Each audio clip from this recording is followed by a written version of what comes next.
السلام علیکم ورحمۃ اللہ وبرکاتہ۔ آج کا ٹاپک لے کے آپ کی خدمت میں حاضر ہیں۔ اس ویڈیو میں ہم نے یہ بتانا تھا کہ آج کا جو ہمارا ٹاپک ہے وہ لے کے یہ چلنا ہے کہ عزازیل ابلیس اور پھر شیطان کیسے بنا۔ تو جی ناظرین، جو پچھلے ٹاپک میں ہم نے بات چھوڑی تھی ادھوری، وہاں سے چھوڑی تھی کہ جب عزازیل جن کو اللہ تعالیٰ نے اتنا مرتبہ دے دیا کہ وہ ساتوں آسمان کے فرشتوں کو جو ہے مسند پہ بیٹھ کے درس دینے لگا، اور تمام فرشتے جو ایک مقررہ وقت پہ آ کے اس کے پاس درس سنتے تھے۔ تو روز ایک مقررہ ٹائم ہوتا تھا جب فرشتے آ کے، ملائکہ آ کے اس کی مسند کے آگے بیٹھتے تھے، براجمان ہوتے تھے۔ ایک مرتبہ اس نے دیکھا کہ 4 بڑے فرشتے اس ٹائم پہ بھی حضرت عزرائیل علیہ السلام، میکائیل علیہ السلام، اسرافیل علیہ السلام اور جتنے بھی 4 بڑے فرشتے، جبرائیل علیہ السلام، ان کو اللہ تعالیٰ نے بڑا مقام اس ٹائم بھی دے رکھا تھا، کیونکہ ان کی خاص ڈیوٹیاں تھیں۔ اور ڈیوٹیوں میں سب سے بڑی ڈیوٹی یہ بتائی جاتی ہے کہ لوح محفوظ کا مطالعہ یہ 4 بڑے فرشتے کرتے تھے۔ لوح محفوظ ایک ایسی تختی ہے جہاں پہ آج تک کسی ملائکہ بھی، کوئی فرشتہ بھی وہاں پہ پر نہیں مار سکا۔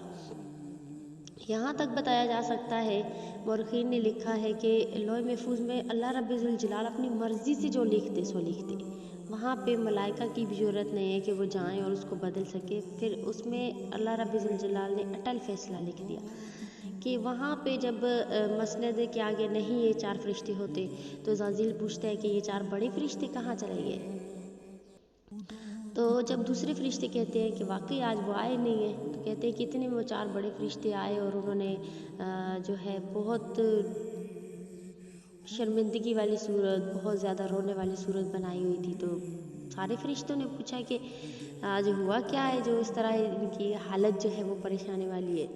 تو کہا یہ جاتا ہے کہ جب ان فرشتوں کی اس طرح کی صورت دیکھی تو سارے فرشتوں کو ڈر لگا کہ کوئی نہ کوئی تو ایسی اللہ رب ذوالجلال کا کوئی نہ کوئی تو حکم ایسا لوح محفوظ بھی یہ دیکھ کے آ رہے ہیں۔ انہوں نے کہا کہ ہم نے لوح محفوظ کی تختی دیکھی ہے، چلو تم لوگ بھی سب اس کا مطالعہ کرو۔ وہاں پہ یہ ہوتا تھا کہ روز اللہ رب ذوالجلال کی طرف سے لوح محفوظ کی تختی پہ کچھ نہ کچھ لکھ دیا جاتا تھا اس کے اللہ کے حکم سے، تو پھر فرشتے اس کو پڑھ کے اس پہ عمل کرتے تھے۔ اب یہاں پہ جب ان کو یہ پتہ چلا کہ لوح محفوظ کی تختی پہ کچھ ضرور ایسا ہے، تو سب فرشتے اٹھے اور پھر چلنے لگے لوح محفوظ کی تختی کا مطالعہ کرنے کے لیے۔ جب لوح محفوظ کی تختی کے پاس سے ہر فرشتہ گزرتا گیا تو ہر فرشتے کی، کہتے ہیں کہ ہر فرشتے کی صورت ایسی ہو گئی کہ وہ بالکل مایوس ہو گیا اور بالکل اس کی جو رونے جیسی صورت ہو گئی۔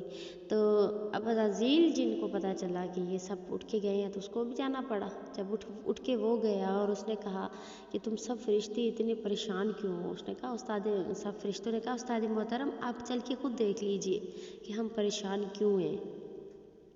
کہتے ہیں کہ عزازیل ان کے ساتھ چلا، اور عزازیل جب ان کے پیچھے پیچھے چلا اور پھر اس نے دیکھا لوح محفوظ کی تختی پہ لکھا ہوا تھا کہ تم میں سے کوئی ایک ایسا ہوگا جس کے گلے میں لعنت کا طبق پڑے گا۔ سارے فرشتے ڈرے کہ کہیں وہ میں نہ ہوں، کہیں وہ میں نہ ہوں۔ ہر کسی کو ڈر لگتا ہے کہ پروردگار عالم کے آگے حکم عدولی نہ ہو جائے، پروردگار ہمیں اپنی رحمت سے دور نہ کر دے۔ لیکن اس کو ڈر نہیں لگا، اس نے وہاں پہ تکبر سے کام لیا، اور یہی تکبر تھا جو اس کو شیطانیت کی طرف لے کے آیا۔ کہتے ہیں نا تکبر اللہ پاک کی صفت ہے، اس کو اپنانے والا شیطان بن جاتا ہے۔ تو اب اس نے وہاں سے تکبر سے کام لیا اور اس نے کہا کہ میں نہیں ہو سکتا وہ، کیونکہ اس کے دل میں یہ بات تھی کہ میں تو اتنا بڑا استاد ہوں اور میں تو ملائکہ کو بیٹھ کے درس دیتا ہوں، میرے تو دلائل ایسے ہوتے ہیں، میں تو 7 آسمانوں 7 زمینوں میں جہاں چاہوں 14 طبق روشن کرنا اسی کو تو کہتے ہیں۔ تو یہ بھی ایک محاورہ ہے اور بالکل قول بھی کہا جا سکتا ہے، نبی اللہ کی حدیث بھی کہا جا سکتی ہے کہ جب نبی اللہ نے فرمایا کہ تمہارے پاس علم تب تک کام اور مزہ نہیں دیتا، علم حاصل کرنا کمال نہیں ہے، علم کے ساتھ حلم کو استعمال کرنا، بردباری کو استعمال کرنا کمال ہے۔ اس میں بردباری، علم تو تھا لیکن اس نے علم کا صحیح استعمال نہیں کیا۔ تو اب جب اس نے یہ سوچا تو اس میں تکبر وہاں سے پیدا ہوا، اس کو اس کے نفس نے بہکایا۔ تو پروردگار عالم نے ایک اعلان لکھا ہوا تھا کہ یہاں پہ تم میں سے کوئی ایک ایسا ہوگا جو جس کے گلے میں لعنت کا طبق پڑے گا۔ سب کے ذہن میں یہ ڈر آیا لیکن اس کے ذہن میں یہ ڈر نہیں آیا کہ وہ میں ہو سکتا ہوں۔ جب سب فرشتے چل دیے تو اچانک پروردگار عالم کی طرف سے ایک اعلان ہوا کہ اب میں زمین میں ایک خلیفہ پیدا کرنے جا رہا ہوں، ایک انسان بنانے جا رہا ہوں، آدم بنانے جا رہا ہوں۔ یہاں پہ آپ کو میں یہ بھی بتاتی چلوں کہ آدم علیہ السلام کہ جسم مبارک میں اللہ پاک نے روح پھونکی تھی، اسی لیے آدم علیہ السلام کا نام آدم، آدمی مطلب کہ آدم پڑا آ، اور دم، دم کہتے ہیں دم بھرنے کو، سانس لینے کو، اور آ مطلب اللہ تعالیٰ نے حکم کیا تھا کہ آدم. تو پروردگار عالم نے جب یہ اعلان کیا تو فرشتوں نے یہاں پہ یہ بھی مورخین نے لکھا ہے کہ فرشتوں نے سوال اٹھایا کہ پروردگار عالم تو انسان کیوں بنا رہا ہے، آدم کیوں بنا رہا ہے، ہم تیری عبادت کے لیے کم ہیں. تو پروردگار عالم نے جواب یہ دیا کہ جو میں جانتا ہوں وہ تم نہیں جانتے. تو اس کے بعد اللہ تعالیٰ نے حکم دیا 4 بڑے فرشتوں کو، حضرت عزرائیل کو، حضرت میکائیل، اسرافیل علیہ السلام کو، کیونکہ ڈیوٹی ملائکہ کی تھی تو ملائکہ کو نبھانی تھی. یہاں سوال یہ بھی اٹھتا ہے، بہت سے لوگوں نے ہم سے جب ہم درس دیتے ہیں تو یہ پوچھتے ہیں لوگ کہ جب عزازیل کو اتنا مسند دے دی تھی تو اللہ تعالیٰ اس کو کام کا کیوں نہیں کہتا تھا؟ نہیں، اس کو کہنا صحیح نہیں تھا.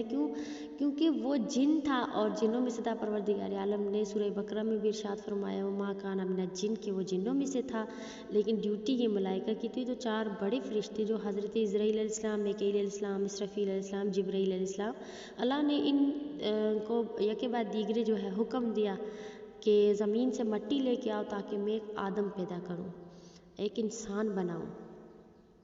تو اب حضرت اسرافیل علیہ السلام کے تو زمین نے ان کے آگے چیخیں ماری، روئی کہ میں اپنی مٹی نہیں دوں گی، اپنے جسم سے مجھے درد ہو رہا ہے. کہتے اسرافیل علیہ السلام واپس آئے، میکائیل علیہ السلام، جبرائیل علیہ السلام واپس آئے. اب اللہ نے حکم دیا اسرائیل علیہ السلام کو.